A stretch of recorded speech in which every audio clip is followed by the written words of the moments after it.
नमस्कार दोस्तों, कैसे हो? आई होप आप सभी बहुत ही अच्छे होंगे, मस्त होंगे, स्वस्थ होंगे। वेलकम है आपका मेरे चैनल पर। तो दोस्तों, जैसे कि आप सभी जानते हैं कि अभी जो है श्राद्ध चल रहे हैं, तो आज की हमारी स्टोरी भी जो है वो है श्राद्ध। तो प्लीज़ वीडियो को बिना स्किप किए पूरा देखिए, और अगर वीडियो अच्छी लगी तो वीडियो लाइक करें, चैनल सब्सक्राइब करें। अभी 2 दिन पहले ही सरोज की सास का फ़ोन आया। उन्होंने कहा कि बेटा 25 सितंबर को जो है सुबह जल्दी घर आ जाना। सरोज ये सुनकर भावुक हो गई और उसकी सास भी। अब सरोज को पता ही था कि 3 साल हो चुके हैं उसके पिताजी की डेथ को, मतलब उसके ससुर जी के डेथ को, तो श्राद्ध के लिए ही बुलाया है। तो उसने ज़्यादा पूछना जरूरी नहीं समझा। तभी उसकी माँ जी की आवाज़ आई कि बेटा उस दिन छुट्टी तो है ना तुम्हारी। तब सरोज ने कहा कि नहीं माँ जी, मैं छुट्टी ले लूँगी। तब उसकी सास ने हालचाल पूछा और फ़ोन जो है कट कर दिया। सरोज की माँ जी अपने पुराने घर में गांव में ही अपने पति के साथ रहती थी। अभी कुछ सालों से पिताजी की डेथ हो चुकी थी। सरोज और उसका पति थोड़ी दूर में ही शहर में रहते थे अपनी नौकरी की वजह से। वैसे उनका आना जाना लगा रहता था। उन्होंने अपनी माँ जी को भी साथ चलने को कहा, लेकिन माँ जी वहीं रहना चाहती थी जहाँ उसने अपने पति के साथ इतने साल बिताए हैं।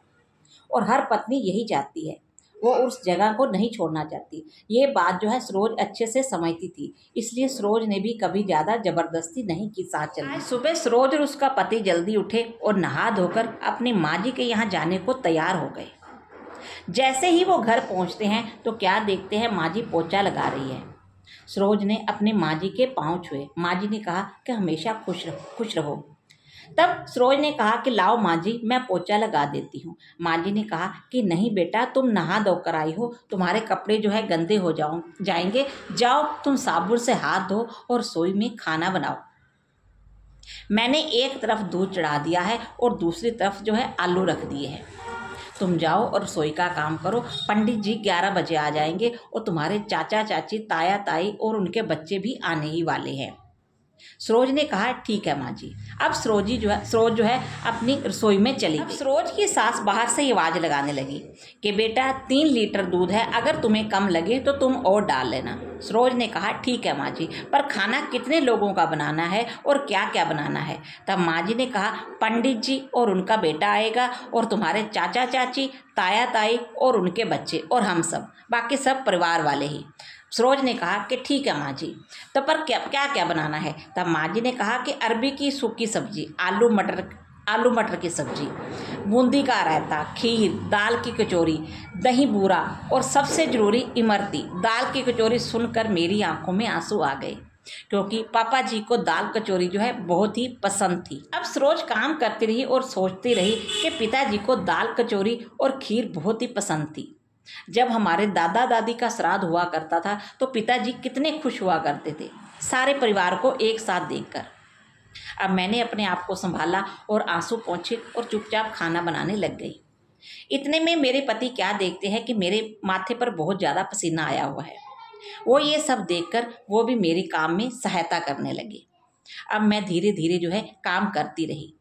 इतने में थोड़ी देर में चाचा चाची, ताया ताई और उनके बच्चे भी आ गए।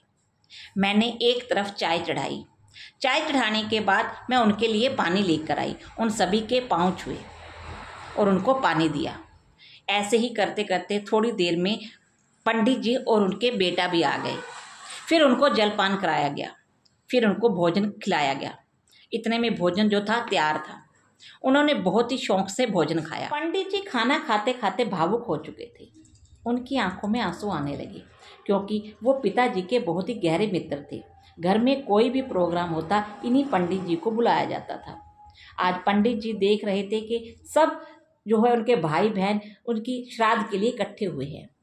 पंडित जी को भावुक देख के उनके भाई बहन भी भावुक हो गए। पंडित जी और उनके बेटे को खाना खिलाया गया और फिर उनको दान दक्षिणा दी गई। फिर सरोज के पति उनको उनके घर छोड़ने चले गए। उनके जाने के बाद घर के सभी बच्चों को खाना दिया गया। खाना खाने के बाद घर के और लोगों को भी खाना परोसा गया। जैसे ही सभी ने खाना खाया तभी सरोज की नज़र दीवार पर टंगी हुई पिताजी की फोटो पर गई। वो क्या देखती है कि पिताजी ऐसे लग रहे हैं जैसे कि मुस्कुरा रहे हैं और बहुत खुश हो रहे हैं, ये देखकर कि आज उनके घर में नाती पोती किस तरह से किलकारियां मार रहे हैं और पिताजी उनको आशीर्वाद दे रहे हैं। तो हमारे बड़े बुजुर्ग जो हैं वो हम सबको देखकर खुश होते हैं। वो अपने नाती पोतों की किलकारियों से खुश होते हैं। उनको हमसे कुछ नहीं चाहिए। ये श्राद्ध तो बस एक बहाना है। अपने बच्चों को खुश देखकर, एक साथ देखकर ही खुश हो जाते हैं। उन्हें हमसे कुछ नहीं चाहिए, चाहिए तो बस आप सभी का प्यार और मान सम्मान। श्राद्ध तो बस एक बहाना है। इसी बहाने हम जैसे उनको हर रोज याद नहीं करते, कम से कम आज के दिन इसी बहाने उनको याद कर लिया जाता है। तो इस कहानी से हमें यही शिक्षा मिलती है कि जब हमारे पास हमारे माँ बाप हैं, उनको मान सम्मान दे, उनको प्यार दे, क्योंकि मरने के बाद कौन क्या करता है ये कोई नहीं देखता। तो आई होप मेरी आज की स्टोरी आपको अच्छी लगी होगी। अगर अच्छी लगी है तो प्लीज़ वीडियो लाइक करें, चैनल सब्सक्राइब करें और अपना प्यार और सपोर्ट इसी तरह बनाए रखें। So thank you so much.